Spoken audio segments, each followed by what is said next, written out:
Hi, back for day 3. Breadcrumb challenge is always interesting because I find that as I go I drop into different spaces, and today was very much I've had a late night, I've got a friend staying over and a bit groggy. I've got to do it before she wakes up so I get it done, in the rush. And I was watching Nick and hearing what he was saying, and he was talking about the inner child and play. And so this is what I find happens for me with the breadcrumb challenge, that as the days go by you drop into a different space and a different space and a different space. So play and inner child to me means having no thought whatsoever, letting go. So who knows what's going to happen. I'm not even prescribed about anything. The collage, nothing. I want to take a little bit of the blue from yesterday. Put some on. I'm still using the same acrylics. I'm a bit limited because a lot of my art stuff's downstairs, and that doesn't matter because that's a good thing. You can have all sorts of little ideas from even your minimum. Now, what was I did that very bright colour. These are all very bright. I shouldn't even care about having a judgment about that. Maybe a little bit of this tan. Nice bit of green. Oh no, I have darker green. So I'm thinking cohesively from the previous pages that I've made. I don't know if I can get a big swatch of colour, but I'll try. Just getting some colours down.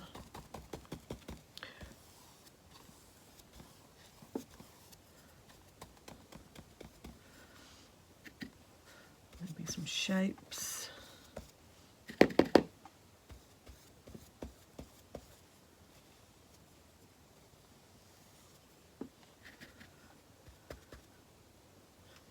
And what I notice from yesterday with the similarities, the journey that you're on, thinking, what inspires me, what brings me joy, and I'm noticing that each year the same answer, so it was travel, and on this one, the same thing. I'm pretty sure I probably I haven't looked back, and I forgot to bring up my old journal, last year's, but I'm pretty sure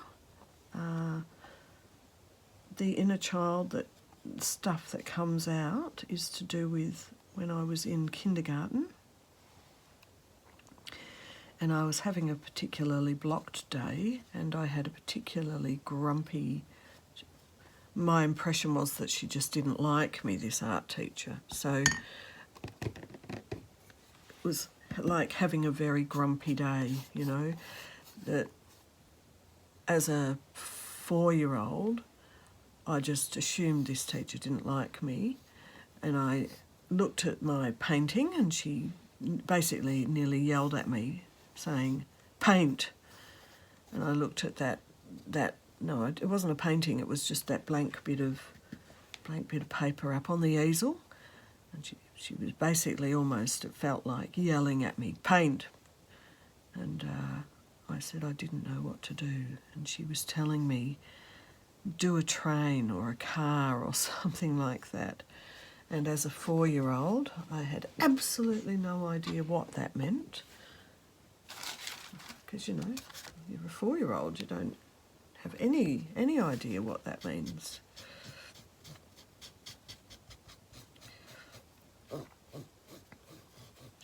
And I was really stuck. And it's kind of where I formed that concept that if you're an abstract artist, nobody is going to tell you what to paint. You can just have fun and doodle and come up with some ideas. Look at that. It's gorgeous.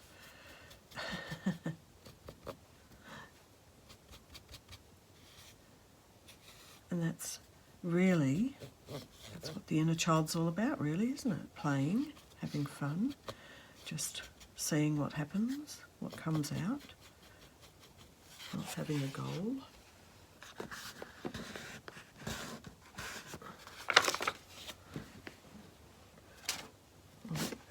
interesting.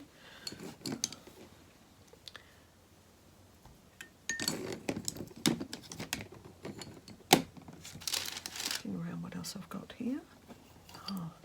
Okay, so my friend who's staying broke up with her partner, and her partner absolutely loved pink, and she was doing this amazing journal where she was just getting down her, you know, her thoughts, just letting it out. And she said, "You don't own pink." So that has inspired me. Oh, I wonder if I can tell that's dried out. I'm thinking I want a big area of something. Like I'm really enjoying this bit of corrugated cardboard today. Make such good marks.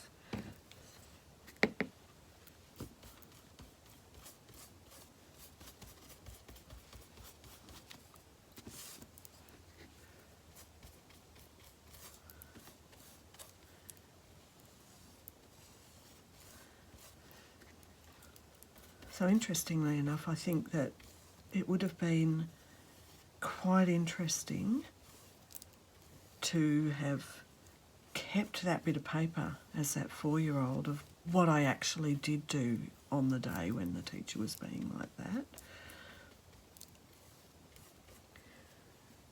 What did I end up painting? What did I end up making?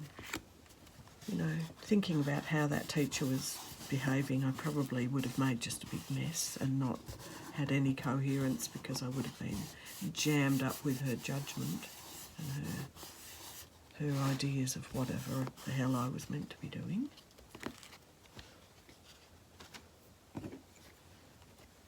And as a grown-up, you can't really, you know, you can't look back and say to that person, you know what you did, because they're allowed to have a bad day, but a little kid doesn't know that that's what they're doing, having a bad day.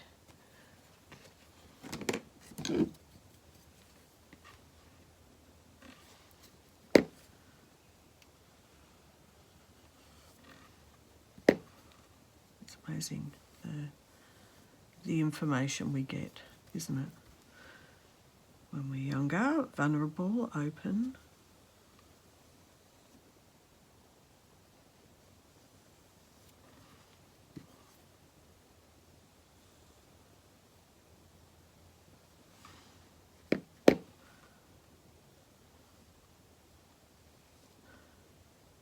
Now today I'm actually feeling completely brainless about this today, and that's such a good space to be, because you know you're creating, you know you're getting some ideas. And I'm just grateful for Nick doing these little classes.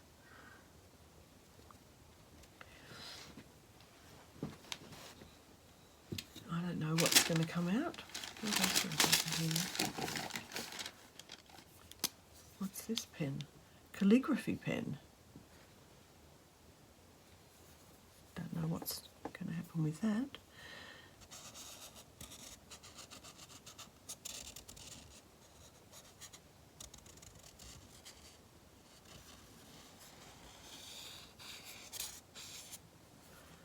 That's amazing.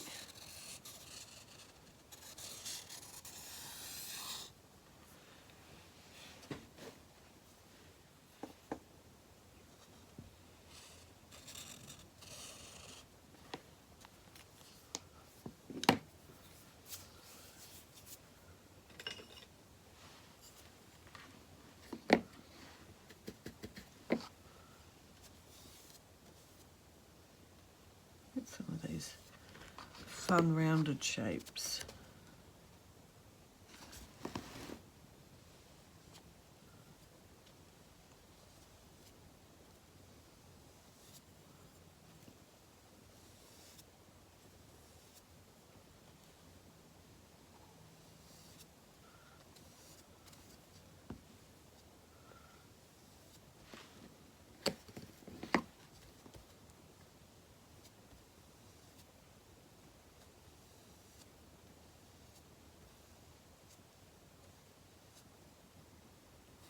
thought it was funny that Nick talked about how he's been able to talk more because it gets his thinking mind out of the way on a video. And I was just thinking how one way I judge myself because I love making videos and I just do them. I don't have a big channel, but it doesn't matter. I'm just doing what I love. And I was just thinking how very often I just end up going into the silent space because I'm just going, oh, that feels so nice, just smoothing that paint. It's just a lovely feeling. And then the judgment I have is that, oh my goodness, I'm not engaging the audience, I'm not talking enough, I'm not, giving responses or prompts or teachings or, all of that sort of stuff. So that's just a funny thought I've just had. Oops, that's a normal pen texture. No, it's a sort of a paint pen, kind of like a pit pen. And what happens if I just do a bit of scribble there and down through here? It's like a snail track. Seems a bit dried up. That one. Maybe it's old. Alright, so there's a couple of things on here that I really love, and I actually want to rip this up and collage it. But what I'm going to do is wait to dry it first and photocopy it so I've got a copy in here still. But I really want to rip up some of these from the original, not from a photocopy. There's some beautiful bits here. I love this bit where the paint's all ridged up. Love this bit where I've done the same stamp, but it's actually pulled off the paint from the background, so it's given a negative impression. And I love this little bit here. So I think I want to cut little bits from this and put it onto my ready-to-go canvas for the day. So I'll be back. So I was scanning and I had not realised it was on black and white, and look at that happy accident. Isn't that fabulous? The colour, my colour printer is obviously not as vibrant, but I've now got a memory of what happened. And then I can get some little tiny collage bits that I loved.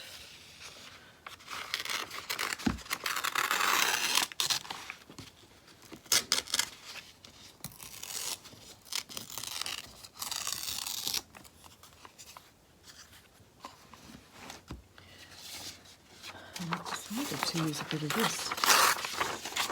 Look at that little happy accident there.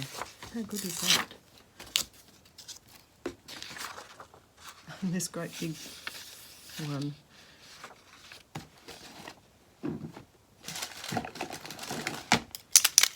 Which inspired me.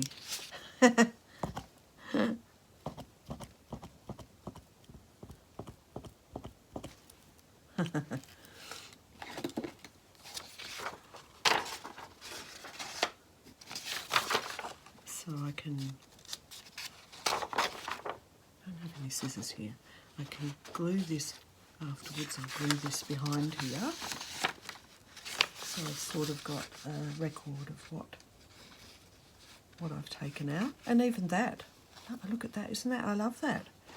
I love this now. Maybe I have to do another photocopy and cut this out, and that's one bit on another little frame. I've got quite a few, so that's fine. So that's what I'm going to do with that, and this might go on the next page. So let's I want a bit of this. Right, so I've got some bits to play with. Let's see what works. So now it's a memory of what happened today. Might just be a bit too big, some of these. This tiny little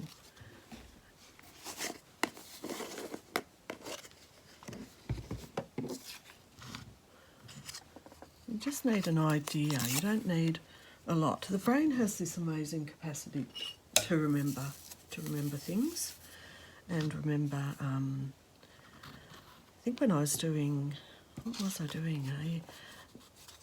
I've been part of the New Age movement for a long time, but I'm kind of avoiding it lately because I got a bit sick of people wanking on.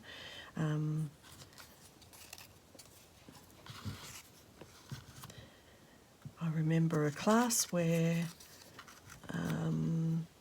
if you did an affirmation, you put the affirmation, you typed it out and you put it up on your mirror on a coloured bit of card and left it there for 7 days or 30 days or something like that. And at the end of that 30 days, what you could do was cut just one little square out of the colour, you didn't need the words, and you just put the square up of the colour and your brain would remember the words and remind you of whatever the affirmation you wanted to do was. So I'm just thinking of that if I have little tiny bits of whatever that painting was about on the day, I'll still remember the day. Does that make sense? It makes sense to me because I've done all that sort of work on myself, but done those years and years and years of soul searching, shadow work, whatever you want to call it. I can't even say it without having a little bit of a joke, and it's not really a joke, it's really good stuff. That stuff is really good stuff. Now, how did I happen? I love that. I just love that happy accident with the painting. It was so good. Oh, I'm going to laugh about that all day. A lot of this. In fact, while I'm at it and while I've got this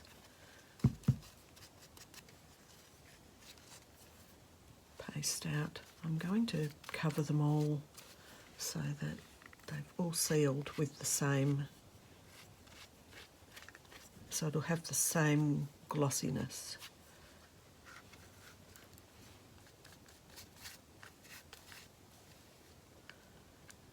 Now I still want to keep these little canvases that are an end result of what I've been doing as fairly simple, and I'm not quite sure if I want to add anything to that because that is just a moment in time and a memory. So I'm just going to cover some of these ones. They're pretty well dry now. Also, I think if I add anything, I might... Oh, I'm just seeing, I'm so tempted to add a little bit of line in there over the top.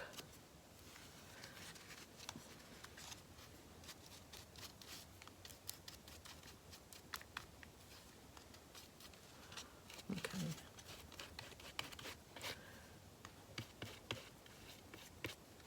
I like this. It's like a little bit of housekeeping, just, you know, getting that finishing touches so that really they're really finished.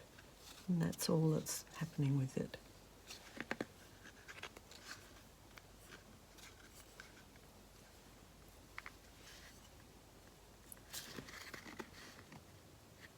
A little bit difficult to hold. To get the sides. But we get there.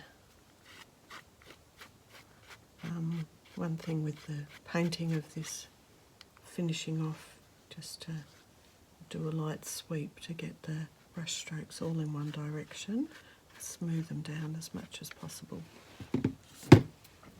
Alright, so that was day 3, and I hope you're enjoying this series. Head on over to Nicholas' page, of course, and see where it all began.